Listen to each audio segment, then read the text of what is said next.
जय हिंद दोस्तों। 5 अगस्त के दोपहर तक कही जाने वाली बांग्लादेश की प्रधानमंत्री शेख हसीना अचानक क्या हो गया कि 5 अगस्त के शाम तक उनको अपने पद से इस्तीफा देना पड़ा। न कि इस्तीफा देना पड़ा बल्कि उनको देश भी छोड़ के जाना पड़ा। और भारत जो कि हमेशा पड़ोसी देश का मददगार रहा है, उसने शेख हसीना का मदद किया और अपने देश में उनको बुलाया है। बाकी शेख हसीना का मिजाज है कि वो कहाँ जाना चाहेंगे। वैसे सूत्रों के हवाले से ये खबरें आ रही है कि या तो वो इंग्लैंड जाएंगे या फिर फिनलैंड जाएंगी। खैर दोस्तों, हम इस वीडियो में जानने की कोशिश करेंगे आखिर ऐसा क्या हुआ जिसकी वजह से उनको पीएम पद से न इस्तीफा देना पड़ा बल्कि उनको देश से भी एक्साइल होना पड़ा। तो चलिए दोस्तों, इस वीडियो में आप बने रहिए। जैसा कि दोस्तों आप सभी जानते हैं कि बांग्लादेश के अंदर यूनिवर्सिटी के जितने भी छात्र हैं सारे रोड पे आ गए हैं और प्रोटेस्ट कर रहे हैं हसीना के खिलाफ, क्योंकि हसीना ने एक बिल जारी किया है जिसमें 33% जो आरक्षण मिलता है नौकरी में। जो स्वतंत्रता सेनानी थे जिन्होंने 1971 में बांग्लादेश की आजादी में अपने आप को कुर्बानी दिए थे, उनको 33% आरक्षण मिलता है सरकारी नौकरी में। तो उन्होंने एक बिल पास किया था कि इसको कंटिन्यू करना है। हालांकि जो ढाका का जो हाई कोर्ट है उसने भी इस पे मंजूरी देते हुए कहा है कि नहीं, इसको जो 33% है ये सही है, ये हम आरक्षण देंगे। हालांकि जो बांग्लादेश का जो सुप्रीम कोर्ट है उसने इस पे मना किया था। खैर, सरकार की बात तो सरकार ही जाने, सरकार जैसे चाहती है वैसा ही होता है। उसके बाद से जितने भी छात्र संगठन के लोग थे उन्होंने इस बात से ऐतराज जताया और उनका कहना है कि अगर आप 33% सरकारी नौकरी उन लोगों को देंगे जो ऑलरेडी उनके घर में सबको नौकरी है, तो बाकी लोगों का क्या होगा, उनका फ्यूचर का क्या होगा। बांग्लादेश की जो सरकार है इस बात को खारिज कर दिया। उसके बाद से बांग्लादेश के अंदर बहुत ही आक्रोशित मात्रा में लोग रोड पे आ गए और पुलिस के खिलाफ पथराव करने लगे।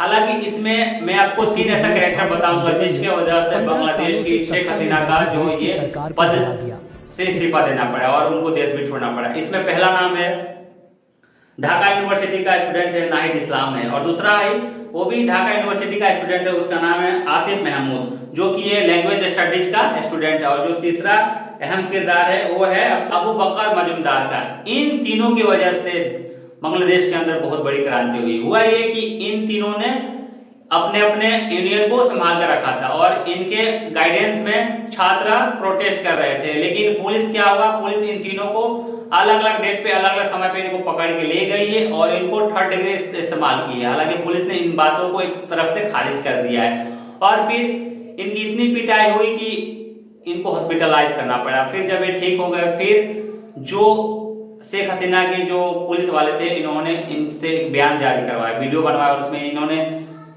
ये बोला कि हम जो ये प्रोटेस्ट है इसको वापस लेते हैं। अपने छात्रों से अपील की कि आप प्रोटेस्ट ना करें, आप वायलेंट ना हो, ठीक है। उसके बाद से ये प्रोटेस्ट कुछ दिन के लिए शांत रहा। लेकिन अचानक जैसे ही प्रदर्शनकारियों को पता चला कि ये जो तीनों जो यूनियन के जो लीडर है इनको बुरी तरह से पीटा गया है और इनको मतलब 3rd डिग्री इस्तेमाल किया गया है और जबरदस्ती वीडियो बनाया गया है, तो उनके अंदर तो आंदोलन चल ही रहा था और ही ज्यादा वो आक्रोशित हो गए और पूरी मात्रा में बांग्लादेश के रोड पे सारे लोग एकत्रित हो गए और तोड़फोड़ करना शुरू कर दिए। ना तो पुलिस की बात मान रहे थे और ना ही किसी भी सरकार की बात मान रहे थे।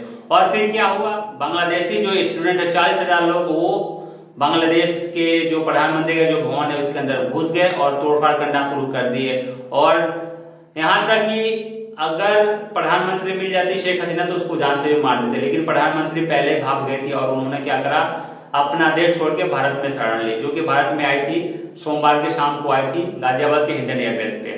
तो भारत तो वैसा ही सभी देशों की मदद करता है, जो शरण में आए हुए लोगों को कैसे छोड़ेगा, तो भारत ने उनकी मदद की और अपने शरण में रखा है। तो दोस्तों ये है मेन बात जिसकी वजह से बांग्लादेश के अंदर प्रचंड मात्रा में वहां पे आक्रोश हुआ है और इसका मेन ये तीनों स्टूडेंट है।